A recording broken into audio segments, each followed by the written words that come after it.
Welcome back to Different Look. We are celebrating the accomplishments of women as the month of March is Women's History Month.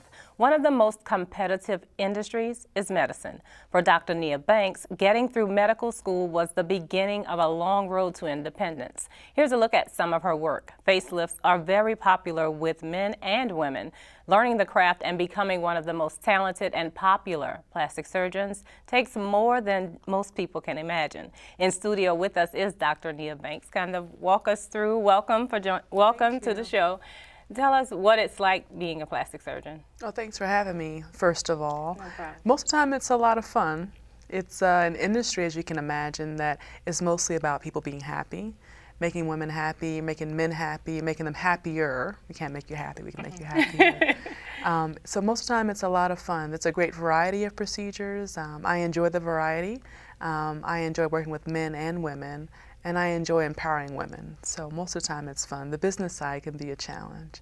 I can imagine so. Did you grow up as a little girl saying you wanted to become a doctor? Did you play with Operation? I did. Did you? That was okay. one of my favorite toys. My mom was great about giving me toys and books and resources to kind of keep your imagination going. Operation was one of my favorite games. We had childcraft encyclopedias when you get the onlay of the human body. Oh, wow. But I wanted to be an artist, first of all. That was what I planned to do before I went to college and realized that I probably couldn't support myself as an artist unless I was very special. So I changed my major to engineering and decided to go to medical school. And so the road back to artistry with plastic surgery was a bit circumferential. It was a bit long, yeah, but we got back there. Okay. What was it like for you going through college?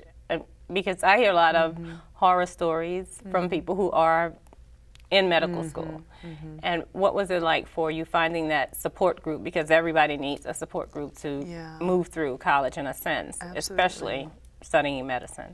Absolutely. Well, actually, in college I studied chemical engineering. Okay. And I loved math and I loved science, and it was a great combination of the two for me. I really enjoyed the major. It was a good choice for me because I went to an HBCU, which was a smaller school. Okay. And the engineering department was very strong, and that attracted the attention of the medical schools when I applied, that I had a difficult major. So that was a good move for me. I had a lot of fun in college. I was in a sorority. I used to go to the parties like everybody else. And it's important to have a good time in college because it does get harder as you go down the road, and the education and learning never ends. So it's good to have a good time. Keep your grades up, but have a good time. Balance is very important.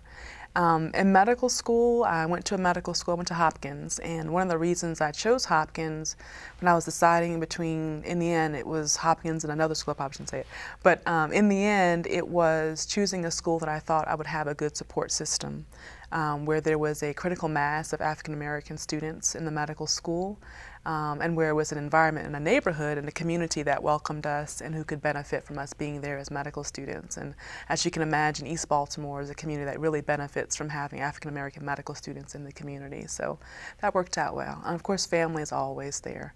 Family is always there. And it was good for me to be close to family. I'm from North Carolina, but most of my family is in New York, so I was right in between during medical school being in Baltimore. I could easily get up or down when I needed a break. Did you feel any pressure as you were moving through medical school, pressure from either your expectations or from family and friends, and with a lot of people not understanding the logistics of getting through medical school and how maybe some students may try to sabotage your opportunities? In med school, one of the things that was great about Hopkins, and I believe is still true, and people sometimes have the impression that it's very competitive, that it's cutthroat, but the medical school at Hopkins was a very collaborative environment. The way we were graded, and when I entered medical school, we were not required to take the MCAT. They would look more at your whole picture, at your activities, your letters of recommendation, try to get a class that was very much on balance. We had a very nice diversity of students as far as as race, age, previous background, types of schools and majors that we came from. And so I think we enjoyed spending time with each other, and we enjoyed learning from each other. And that's really what medicine is about. It's really about teamwork. It's not about being competitive. It's about working as a team.